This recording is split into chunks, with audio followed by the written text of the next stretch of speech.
Oi, pessoal, sejam muito bem-vindos a esse vídeo que deveria ser uma live, mas não é uma live porque eu vou explicar o motivo agora. Bom, mas antes de tudo, se você ainda não me conhece, meu nome é João Paulo Guimarães Rosa, sou arquiteto e urbanista e atualmente eu estou em Santarém, no Pará. Eu moro em Brasília, eu sou mineiro, moro em Brasília tem 8 anos e vim a trabalho para Santarém. Então eu tô aqui com essa parede horrorosa, eu sei. Mas é o que deu para fazer hoje. A gente tava nesse impasse, eu e minha equipe, se faria ou não. Eu falei, não, a gente tem que fazer porque eu quero entregar esse conteúdo e o que vai compensar a qualidade do conteúdo. Portanto, fique comigo até o final, que eu prometo que eu vou te entregar alguma coisa. Cenário eu não tô entregando hoje, me desculpa, mas tá tudo certo, tá, gente? Mas só para explicar para vocês o porquê também que a gente não fez a live, eu gosto desse contato com vocês, mas também a internet aqui não tá boa, tá muito instável no hotel que eu tô hospedado, então a gente tá tendo esse problema de conexão aqui. Inclusive em Santarém eu acho que tem esse problema de conexão, porque não houve um lugar dessa cidade que eu fui que eu consegui conectar. Eu não sei se não tive sorte, o que que aconteceu, mas enfim. Eu tô com esse problema de conexão aqui. Bom, de vez em quando eu vou olhar para essa direção que eu estou olhando agora por causa desse roteiro. É um roteiro simples, mas aqui não é bagunça, a gente tem um roteirinho mínimo a ser seguido aqui.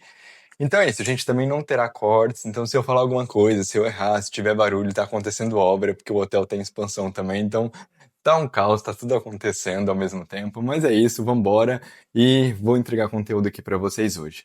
O intuito é que a gente converse um pouquinho, que a gente faça um aquecimento aqui pro workshop que vai acontecer na próxima semana, que eu tô super empolgado também.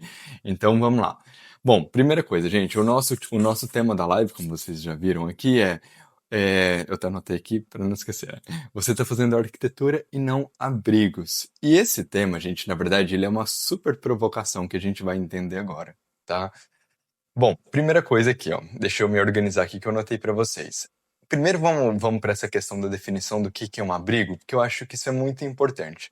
Bom, quando a gente está falando de um abrigo, sobretudo nessa situação, porque vale também destacar que existem recortes, né? Se a gente está falando de um abrigo para pessoas em situação de vulnerabilidade social ou para crises ambientais, enfim, entre outros contextos, vale ressaltar que a gente está falando de uma coisa muito distinta do que eu tô me referindo aqui agora, que é de um contexto mais brando, de um contexto mais cotidiano, principalmente quando a gente está falando de projeto residencial, tá, gente?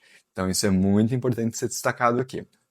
Mas então, quando a gente está olhando para esse contexto que eu estou dizendo, né, que eu estou tentando descrever aqui para vocês, a gente está falando de um lugar que, basicamente, de forma bem direta, um abrigo é quando ele vai te proteger das intempéries, das tempestades, né, em geral, chuva, ventos, do sol, né, da insolação. Então, ele está cumprindo ali a função de abrigo.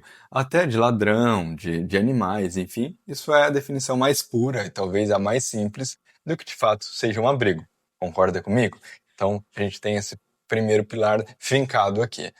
Só que uma coisa importante também dizer que o abrigo ele tá para a arquitetura, assim como eu diria que assim como a nutrição está para a gastronomia. E nutrição que eu digo não a profissão, tá? Nutrição, mas o ato de nutrir. Então, quando, por exemplo, a gente vamos pensar num chefe estrela Michelin, um chefe renomado, quando a gente pensa nessa produção, porque assim, se a gente for pensar um projeto, tudo que envolve criatividade em geral, tem um processo intelectual envolvido por trás. Nada é por acaso, né? Então, eu gosto muito vocês vão ver que eu vou usar bastante exemplos aqui, não só, para quem me acompanha sabe disso, né? Da gastronomia, porque realmente eu acredito que ela ela perpassa muito a arquitetura, né? Elas andam muito juntas nesse aspecto de condução de processo intelectual, processo criativo. Então, eu gosto sempre de trazer. Mas voltando, então quando a gente pensa só para finalizar essa questão da nutrição, porque não sei também se ficou clara. Então, o ato de nutrir, né, ele é fundamental para a gastronomia. Só que ele é a base ali, né? Ela talvez seja uma das funções mais nobres da gastronomia, o ato de nutrir. Só que o chefe pega, né, e eleva isso a outra potência, né? Aí a gente pode entrar com técnica, e aí a gente vai para a questão estética, para a questão do paladar, dos outros sentidos. e isso vai sendo construído. E quando o chefe ele tem técnica aplicada à concepção, ele consegue levar um simples alimento, sei lá, vamos pensar aqui, estou no Pará, vamos pensar no açaí, né? Ele pega um açaí, que é uma coisa da vida, do cotidiano das pessoas aqui, e ele pega esse ingrediente e eleva isso a um outro nível, né? Inclusive estético, a parte da apresentação do prato. A arquitetura também está muito nesse lugar, se a gente for pensar. Então, a arquitetura, quando a gente fala do abrigo, é a mesma coisa. O abrigo está para a arquitetura nesse lugar, né? Então, ele, sem dúvidas, pelo menos na minha opinião, ele é a função mais nobre da arquitetura, é a função primária da arquitetura. Só que, sendo só, se você faz uma casa, vamos pensar aqui, se você usa só a função primária da arquitetura, que é o abrigo, seria arquitetura? E aí eu engato em outra pergunta aqui que eu anotei para vocês, uma outra provocação, e essa live ela tá recheada de provocações. O que que é arquitetura? Já parou para pensar? O que que é arquitetura? Agora, assim, ó, o que que é arquitetura? Você conseguiria me responder? Você tem essa resposta na ponta da língua? Isso é muito importante, né? Então, bom, primeiro vamos tentar chegar nessa investigação, né? O que que é arquitetura? Eu vou fazer uma provocação aqui. Eu te apresento agora, né? Vamos imaginar, vamos utilizar a imaginação, uma residência, tá? Um projeto residencial. Eu falo, olha aqui, isso aqui, olha para essa residência, isso é arquitetura? Se eu te perguntar isso, você saberia me responder? E aí, talvez assim, o leigo poderia pensar: foi feito por um arquiteto? Se foi feito por um arquiteto, sim, é arquitetura. Foi feito por um pedreiro ou por um mestre de obras? Aí ele diria: não, então não é arquitetura, né? Se não foi feito por um arquiteto, portanto não é arquitetura. Isso não é uma obra arquitetônica. Isso estaria certo? Não, completamente errado, né? Por quê? Não significa que aquela obra tenha sido feita por um arquiteto que automaticamente ela seria validada, né, como sendo um projeto arquitetônico, só porque o arquiteto assinou, muito pelo contrário. E se a gente invertesse os papéis, né, não é porque a pessoa não tem um diploma, não tem essa condição lavrada por uma universidade, que ela não seja capaz de produzir arquitetura, muito pelo contrário. A gente tem muitos arquitetos autodidatas que nunca pisaram numa faculdade, né? Tem Tadao, tem Le Corbusier, tem grandes nomes da arquitetura, Frank Lloyd Wright, são grandes nomes da arquitetura que não fizeram arquitetura, é um curso formal de arquitetura, mas são gênios da arquitetura. E isso prova, isso corrobora, né, com a minha tese aqui. E por que eu estou dizendo isso para vocês? Porque é muito importante a gente entender isso, né? E aí, só para que a gente não vá se perdendo, né, porque são muitas provocações, para a gente voltar para o nosso tema central, que é: você está fazendo arquitetura ou abrigos? Então, eu coloco aqui todas essas provocações para vocês e volto com a nossa pergunta inicial. Você está fazendo arquitetura ou abrigo? João, o que que é um abrigo? Então, me explica melhor essa história aí. Bom, então quando dito tudo isso, né, até aqui, se você ainda não entendeu, quando você olha para uma, que eu acredito que sim, mas quando você olha para uma casa, por exemplo, vamos pensar numa situação mais cotidiana, num projeto residencial, por exemplo. E aqui só fazer um parênteses, gente, muito importante. É, eu tô falando para você que é arquiteto formado, eu tô falando para você que é recém-formado, ou você que está muito tempo no mercado, para você que vai fazer o TCC, para você que vai começar a faculdade agora, você que está na faculdade, tudo isso é para vocês, tá? Não tem distinção. E a gente aqui, né, nesse perfil, a gente fala com uma escala, com uma graduação muito grande. Então, desde o que está começando até o que está formado há anos. Mas isso não impede que vocês tenham um raciocínio crítico, tá? Um senso crítico e olhem para si com uma autoanálise, tá? Você pode fazer essa investigação aqui comigo, olhar para tudo isso e dizer: João, talvez eu esteja sim fazendo um projeto raso e você está me alertando para isso. Eu acredito até que não seja fácil assumir isso, mas acho que seja necessário olhar para sua produção e dizer: será que eu estou nesse lugar? Né? É importante você fazer essa autoanálise. Acho importante também, se você, talvez você não esteja, mas João, quero melhorar. Ou João, não, eu estou na faculdade ainda, mas estou com medo, que foi o meu caso. Desde a faculdade eu tinha muito medo de produzir esses projetos rasos. Eu falava desde o princípio da faculdade, eu não quero fazer isso. Se isso é arquitetura, na ideia, naquela época eu não entendia, mas eu olhava para os projetos rasos, que hoje eu tenho, né, total clareza, e eu dizia: não, isso aqui não é arquitetura. Então, só para deixar mais claro para vocês, pegando como um exemplo aqui, um projeto residencial, esses de condomínio fechado. A gente tem aquela casa com aquele estereótipo máximo, que é um projeto raso, sem técnica aplicada à concepção, que é aquela porta monumental. A gente vai ver muito isso no workshop, tá? Não se preocupem. A gente vai destrinchar, entender um pouco da morfologia de um projeto raso. Mas basicamente, de forma bem crua aqui, é quando você olha para aquela fachada, automaticamente ela denuncia que é um projeto raso, porque são aqueles pés direitos, tem um pé direito duplo, com aqueles volumes desconexos, né? Tenta-se fazer isso para que se tenha uma plasticidade, uma vez que não conseguiu ter técnica aplicada à concepção, né? Você não tem um projeto de qualidade ali, e aí tenta-se maquiar isso, tenta-se chegar. E isso não é assim, e é muito louco porque é o que o arquiteto conseguiu fazer. E aí eu sei que muitos de vocês vão até dizer assim para mim, João, mas não é, porque o cliente pediu. Isso é o maior discurso, assim, desculpa, gente, mas não tem como, não tem como falar isso de outra forma, mas talvez se você tem esse discurso, você pode estar se auto-enganando. Por quê? Eu falo isso para vocês. Eu tenho um estúdio de arquitetura, eu tenho um estúdio Guimarães Rosa, eu sei da complexidade do mercado, eu trabalho com o mercado, eu sei como é o cliente, o tal do cliente.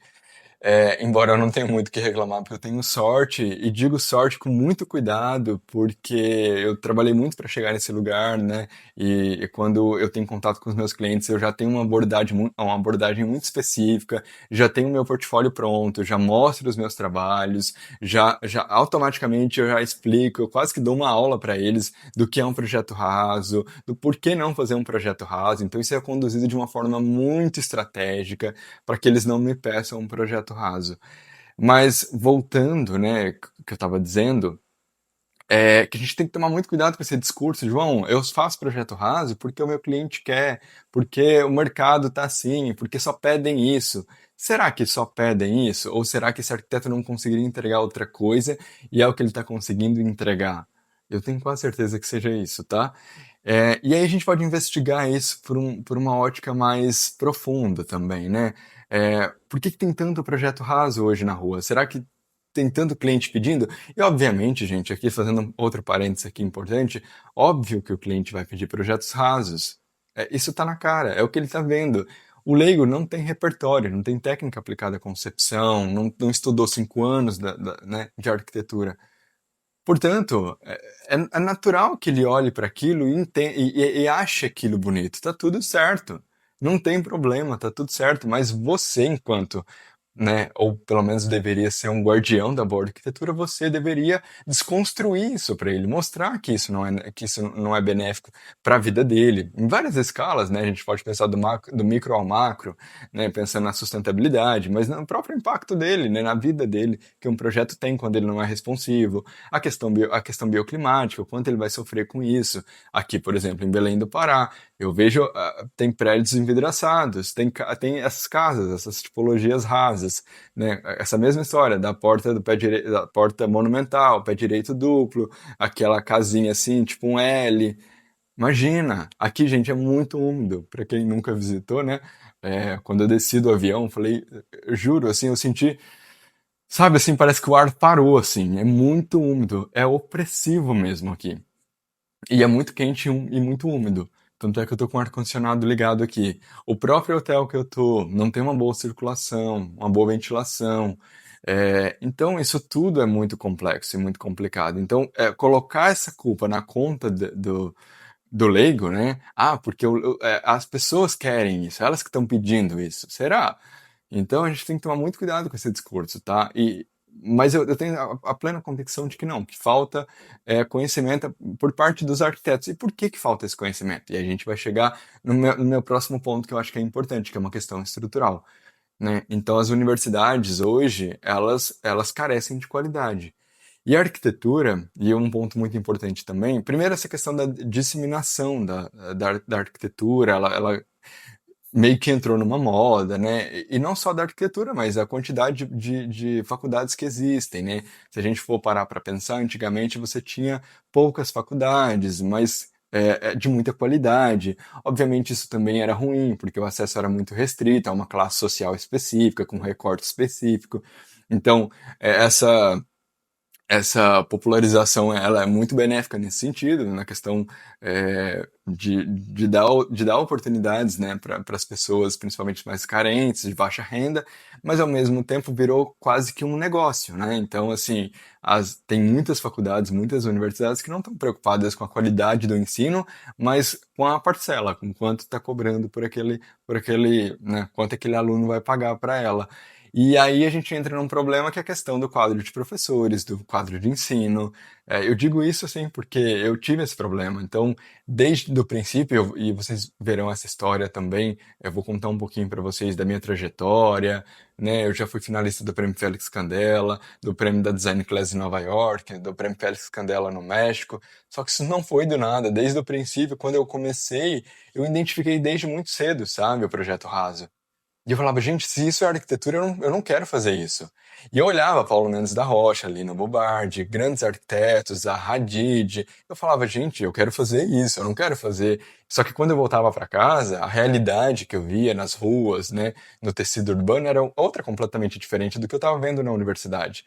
E eu falava para mim, não quero fazer isso. Se isso é arquitetura, eu não quero. E pior, eu via a assinatura dos arquitetos na placa. Não era uma casa que o seu Zé estava construindo, não. Era o seu Zé contratando um arquiteto. Eu falava, tem alguma coisa errada aqui. E aí eu começo essa investigação e estou aqui hoje. Mas enfim, isso é papo também para outro dia. Mas voltando, então, é um problema muito grande a questão do ensino. É uma raiz estrutural mesmo, um problema estrutural. E aí também tem a questão do quanto a arquitetura é complexo, que é o segundo ponto, né, dentro desse aspecto. Que são esses obstáculos, né, gente? São grandes obstáculos, porque se você não tem uma boa formação, se você não tem uma metodologia de como se cria um projeto de qualidade, isso é muito complexo. E isso também foi algo que eu identifiquei desde muito cedo, porque eu sempre quis fazer bons projetos. Mas eu entendia que para se fazer isso tinha que ter uma metodologia. Eu sempre gostei de gastronomia também, né? Então, a gastronomia ela tem esse lado muito forte da criação, do processo de concepção, de criação, mas ela tem uma base muito estrutural, assim, muito forte nos saberes, assim. Então, as receitas, as tradições, né? Então, você tem as bases, você tem as culturas, como fazer a gastronomia francesa, que é uma base principal. Aí tem Entende? Tem as bases, assim, tem um protocolo, tem um que ser seguido. E a partir daqueles conhecimentos primários ali, daquela base que já é de uma potência incrível, você vai criando, você vai construindo uma criação em cima daquilo. E na arquitetura eu não identificava isso, era tudo muito solto, sabe? Não tinha uma metodologia, o que é um bom projeto, por onde que começa, como se faz, como se implanta, por onde eu devo começar, o que eu não devo fazer, o que é um projeto de qualidade, quais os critérios você está utilizando para me julgar, né? Numa banca, por exemplo, ou numa avaliação de um projeto, porque que isso é muito complexo, gente, isso é muito complexo. E quando essa orientação dessas pessoas que estão te formando, elas vêm de uma base que é pobre, né, que foi o meu caso muitas vezes, assim, eu não estou aqui para falar mal de professor nenhum, muito pelo contrário, tive grandes professores, assim, bons professores, muito poucos, eu juro, eu posso contar, assim, acho que eu posso contar três, e um era engenheiro, mas também mudaram a minha vida, assim, não tenho dúvida, mas a grande maioria eram professores rasos, né? Eu acho que eu posso dizer assim, que estavam rasos porque estavam produzindo projetos rasos. E ó, é importante, eu estou falando de professores de projeto, tá? Porque também tem esse lugar, eram excelentes teóricos. Só que para se fazer um projeto de qualidade, você precisa da prática e da teoria. Então, entende, tem camadas, tem complexidade, e esses obstáculos, eles podem estar te impedindo. Se hoje você olha e fala, João, eu tô com dificuldade, eu não tô conseguindo ter orgulho da minha produção, eu não tô, eu tenho um cliente, ou eu tenho um trabalho para fazer da faculdade, eu tenho um TCC, mas eu não sei por onde que eu começo, eu não tenho noção das coisas, eu não sei como que faz, eu fico inseguro, entende? Ou insegura, então isso é muito complicado, né, gente? E aí, eu queria dizer para vocês que há sim uma metodologia, há uma forma de se fazer. Não digo que uma única forma, muito pelo contrário. Mas eu encontrei a minha forma, e por isso que eu estou aqui dividindo com vocês. E é exatamente isso que eu vou fazer na próxima semana. Então, isso aqui é só. Eu queria me comunicar com vocês, eu estou super ansioso. Então, Falei pra minha equipe, não, vamos fazer um vídeo pré-workshop, né? E aí eu falei, não, vamos gravar esse vídeo aqui. Mas sim, existe essa metodologia, eu vou dividir ela com vocês na semana que vem, tá? Então, só para acalmar o coração, porque eu trouxe tudo isso aqui para vocês. Mas, e outra coisa, então voltando para nossa pergunta, né? Tá fazendo arquitetura ou abrigos? Eu não tenho essa pretensão de te responder isso, porque só você irá responder. Só você pode me responder isso. Você está fazendo arquitetura ou abrigos? Seja muito sincero com você. É só a partir daí que você vai conseguir evoluir o seu trabalho. E a gente está aqui para evoluir, né, gente? É um trabalho de fato, de evolução, de construção, né? De ambos, inclusive da minha parte. Mas eu tenho certeza que eu consigo agregar alguma coisa para você. Então não perca esse workshop, tá? Ele é muito importante. A gente se encontra então na próxima semana. São 3 encontros super importantes, tá, gente? Então isso é muito importante. Não percam. Então no dia 25, nos dias 25, 27 e 29, tá? Então a gente se vê lá. Até mais.